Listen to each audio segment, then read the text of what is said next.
नमस्कार दोस्तों, आज फिर से स्वागत है मेरे YouTube चैनल पर। आज हम बात करेंगे बॉडी पेन की कि शरीर में दर्द क्यों होता है, इसके क्या कारण होते हैं। पहले हम ये समझ लेते हैं दर्द कितने प्रकार के होते हैं। दर्द मुख्यतः दो प्रकार के होते हैं, स्थायी दर्द और अस्थायी दर्द। स्थायी पेन में हमारे को जो पेन होता है वो समय के साथ धीरे धीरे बढ़ता जाता है। इसके कई कारण हो सकते हैं, जैसे जन्मजात बीमारी या कोई लंबी बीमारी से हम लंबे टाइम से ग्रस्त हो। इसको हम चिकित्सा पद्धति में क्रोनिक पेन भी कहते हैं।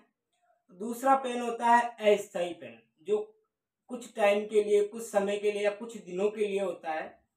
ये पेन मुख्यतः हमारे बॉडी स्ट्रक्चर के एक्सटर्नल जो पार्ट होते हैं, जो दिखाई देते हैं, जैसे शोल्डर दिख रहा है, ये बॉडी दिख रही है, नी जॉइंट वगैरह सब जो बाहरी स्ट्रक्चर होता है उसमें अस्थायी पेन होता है, जिसके जो चोट लगने के कारण, मोच के कारण या खरोच आने के कारण जो पेन होता है वो अस्थायी पेन होता है, जो काफ़ी कम टाइम के लिए रहता है।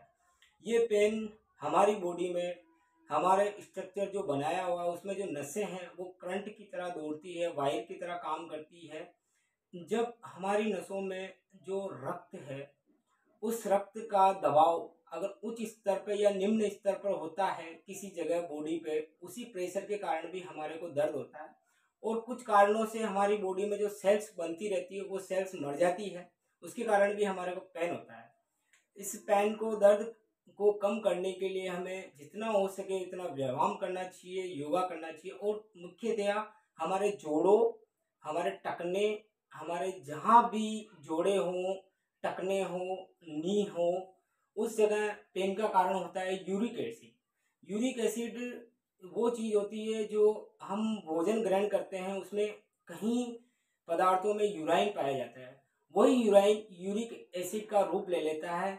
वो यूरिक एसिड बहुत सी बार हमारे स्वेट्स में निकल जाता है या फिर हमारे मुख्यतः मूत्र में निकल जाता है। मूत्र में और स्वेट्स में जो यूरिक एसिड निकलता है उसकी मात्रा 80 से 70% तो हमारे शरीर में निकल जाता है। और जो लोग व्यायाम करते हैं, वर्कआउट करते हैं, उनका तो यूरिक पूरा निकल जाता है, क्योंकि उनमें स्वेट्स, पसीने की मात्रा ज़्यादा बहती है व्यायाम करते समय, इसलिए वो स्वस्थ रहते हैं।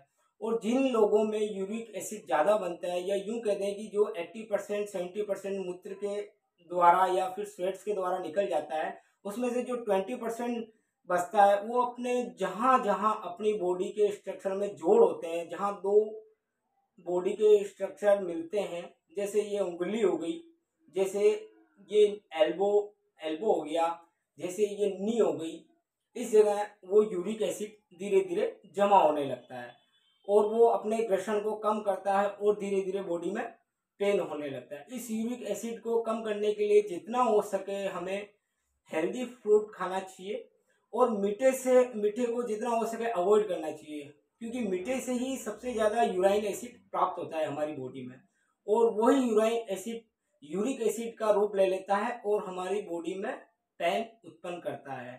तो गाइस, ये है हमारे पेन का कारण। और इस पेन को दूर करने के लिए हमारे को सबसे अच्छा हेल्दी लाइफस्टाइल आप ले, पर्याप्त मात्रा में नींद ले, सुबह जल्दी उठने की कोशिश करें, योगा करें, व्यायाम करें, हो सके तो थोड़ा सा मेडिटेशन करें, और जितना हो सके आप अपनी शरीर की कैलोरी बर्न करें। Vitamin D, vitamin C, calcium जहाँ जोड़ों में सही तरीके से चलने की जो ताकत होती है वो इन्हीं में होती है, तो इनका सेवन आप ज़्यादा करें।